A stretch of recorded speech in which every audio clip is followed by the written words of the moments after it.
warwar ma haysaane firimbigaal Soomaaliya iyo baarlamaankeeda ku ogeydeen Somaliland baa la geeyay dimuqraadiyadii baa faaftay miya war ma madaxweyne farmaajo Hargeysa tagay war feeroba ay ku dhanbalanto filaanka walaayo falaw falaalay dhaaf suubiyeena war abwaan faroole waxa uu yiri nugaan wax farsamay lahayn heer fidna xilla fiijiya aga war awood la jannay ma xilibaan xasan firimbi baa Hargeysa tagay warwarka ku soo boodinina Somaliland dawladda iyo mucaaradku waxay isku hayaan laba qodob oo dhinac kasta dantiisa ka dhaxarko madaxweyne Muuse Bixi wuxuu taagan yahay ururadii dib loo furo waxaana la leeyahay dantiisu ka dhaxarka mucaaradkuna waxay taagan yihiin doorashada madaxweynaha la qabto mucaaradkuna dantooday ka dhaxarkaan waliba Cabdiraxmaan Cirro madaxweyne u socda kulankii ugu dambeeyay dhexmara madaxweynaha iyo mucaaradkana waa la isku mari waayay gudoomiyaasha labada xisbi mucaarad Faysal iyo Xirsina waxay sheegeen madaxweynuhu xanaaqsan inay u tageen wax gara iyo wax jidana ay ka waayeen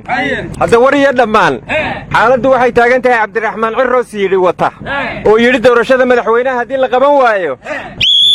ayaa dhici doonta diyaar garooba waa tilaabada aan qaadayno ninkii turunturey magan tumaatida ku dhici doonta taasina isweydiin le ma yiri war dadka siyaasadda Soomaaliland falanqeeya waxay leeyihiin xisbiyada dib loo furo madaxweyne Bixi waqtiga ku dheeraysanayaaba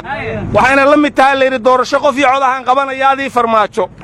mucaaradkuna waxay leeyihiin leeyahay doorashadii madaxweynaha waqtigeedii hal lagu qabto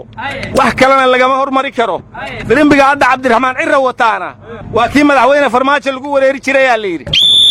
war Somaliland haday dhahan Muuse Bixi waa farmaajo kale roob loo kale ma leeyihiin markii Muuse Bixi baarlamaanka tii horogsid lama sin hal inka daroy ara markaas roob la heli doonaan war mucaaradka Somaliland ma badbaado qaran inay sameystaan bay rabaan war Somaliland waa dawlad nabad iyo dimuqraadiyad ku nool badbaado qaran uma baahnee geela ka dhameynina war wala weynay sida Somaliland dhaqanka u ah khilaafkooda wada hadal iyo wada xaajood bu ku dhamaadaya xabad gaari maayo xal laga wadaahe nimba waayihiisa ilaan meel ku waabo wala kala fogaade malaydin waramay wali haye maday noo wad sheekada waranugu odayaasha siyaasadda Somaliland isku hayo waxaan dhihi lahaa adinkoo muraayada dadkana macalinkoodiiya sharaf iyo milgana suubsan kara dib u macaanaada oo inay idin marag furaan maatidu awooda taariikh madow yaan hawadu idin maquursiina kumitida muwaafaqadu waa lagama maarmaane oo shacabku weydiin martiya meel u wada jeedsha waran koolo maanta taladii Allah u naxariistay Xaaji Cabdi Waraabo kalaad bixis war hore waxa loo yiri maskaxdii fayowba ka macaashta waayaha mahadada ku reeba war waxa kale la yiri tala adiga ku nool iyadu kuuma noolo war wasaaradda diinta iyo waqafta Somaliland waxay dawladda federaalka ku eedaysay in la siyaasadeeyo arrimihii xajka waxayna dhahan tiradana la siiyay ka badan aan lahayn war Puntland waxay tiri tiradana loo qoondeeyay waan lagu yartahay goorma Somaliland maamul goboleedyada lagu soo daray war dawladda Soomaaliya hore waxay u sheegtay tirada Sacuudigu u qoondeeyay inay ku yartahay war waxa la yiri niman hadlin hooyadiisna qadisaye maamulka gobolka Banaadir waa nugu yartaa xataa ma gabeen war dhaay ilma gareen maalintii Xasan la doortay miya cabashada gabeen mase waa loo roonaaday aga war gareen gooyin goorma u dambaysay aryaadaha samigay Cabdullana waxa uu yiri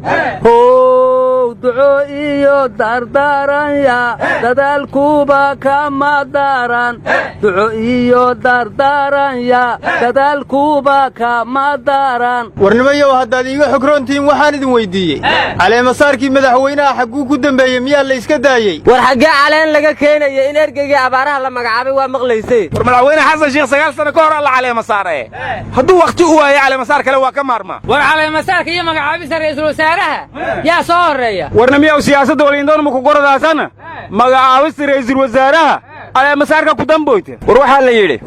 adduun waa hayaan soconayo aan hakanahayne intii aan ishaynuu filkeen heegada koraye dayaxa la soo haabtayo maaris loo hoyaye khayrkeen inaan hiigsanaa way habboon tahay hogaankii la doorto dadka hiila ka raba waa inaad heshiis waara iyo horumar keenta gabooso waxa kale la yiri haddii dayixii la tegay haddii dadku horay u maray maan dadaalno oon ku dayanno dadeenni inaga tagtee cabdulla waxaa kaloo la yidhi addimada haddii aan aqliba jirin adeejaaho aadanuhu wuxuu noqonayaa awrta oo kale sharaftaa abaarowda iyo ubixi saaraaye garashada agoontowda iyo aragga laabtaaye markaasuu abbaartiyo gafaasida ee koonayde asoo aaran joogow aqsiya umas u guuraaye ikhlaas iyo iimaan saafiyaha aayatiin dhale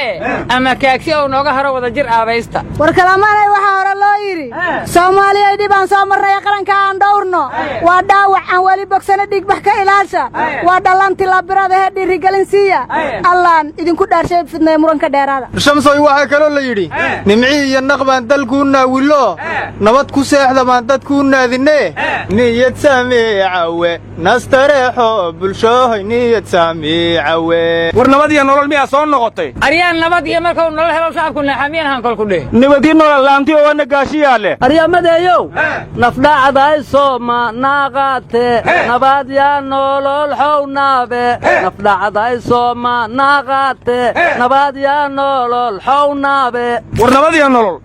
xisbi mucaarad oo 4 sano soo socota halgamaya weeye mucaaradnimada ku soo dhaweeye war mucaarad la iskuma diidee maamulka la isku hayey haddeer ma muxaafid baa taa marka adigu war awowood la jinne horta kalamaan ayuu goormay mucaarad ka bixi doonaan war kalamaan dadka runtay u sheegtaa muxaafid iyo mucaaradna midba maalin xanuujisaa war mucaaradnimada isku dhaafo maalmatirasasiin ku fadaase war kalamaan waa miraayadda isku fiiri lahaayeen cid kasta oo mas-uuliyad u qaada shacabka